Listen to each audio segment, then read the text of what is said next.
சவுல் நாட்களுக்குப் பிறகு இஸ்ரவேல் மீண்டும் பிலிஸ்தியர்களிடம் பெரிய பிரச்சனையை சந்தித்தது. சவுலும் யோனாதானும் படைகளை ஒன்றிணைத்து போருக்கு தயாரானார்கள். ஆனால் பிலிஸ்தியர்களின் படை ரொம்ப பெரியது. ரதங்கள், குதிரைகள், எண்ணிக்கைக்கு போதாத வீரர்கள். இதை பார்த்த இஸ்ரவேல் பயந்துட்டாங்க. பலர் குகைகள்ல மறைந்தாங்க. சாமுவேல் சவுலுக்கு, நான் வரும் வரை பலி செய்யாதே என்று சொல்லியிருந்தார். ஆனால் மக்கள் ஓடிப்போகிறதை பார்த்த சவுலுக்கு பயம் வந்தது. சாமுவேல் வராதே, நான் தானே பலி செய்றேன் என்று முடிவு செய்தார். அவர் பலி முடித்த உடனே சாமுவேல் வந்தார். சாமுவேல் கடுமையாக கேட்டார், நீ ஏன் கட்டளையை மீறினாய்? தேவனுடைய ஆஜ்ஞைகளை பேணாமலிருக்கிறதால்தான் உன் ராஜ்யம் நிலைத்திருக்காது.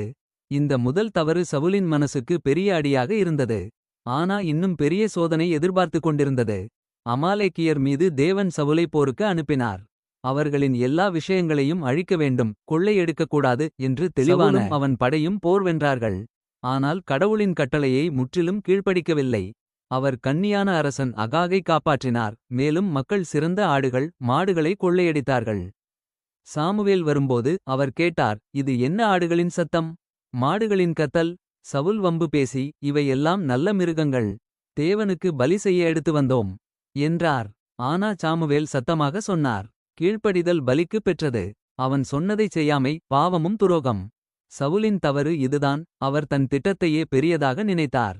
அதனால் சாமுவேல் கூறினார், இனி நீதான் ராஜா இல்லை. தேவன் உன் இடத்தில் மற்றொருவரை தேர்ந்து வைத்துள்ளார்.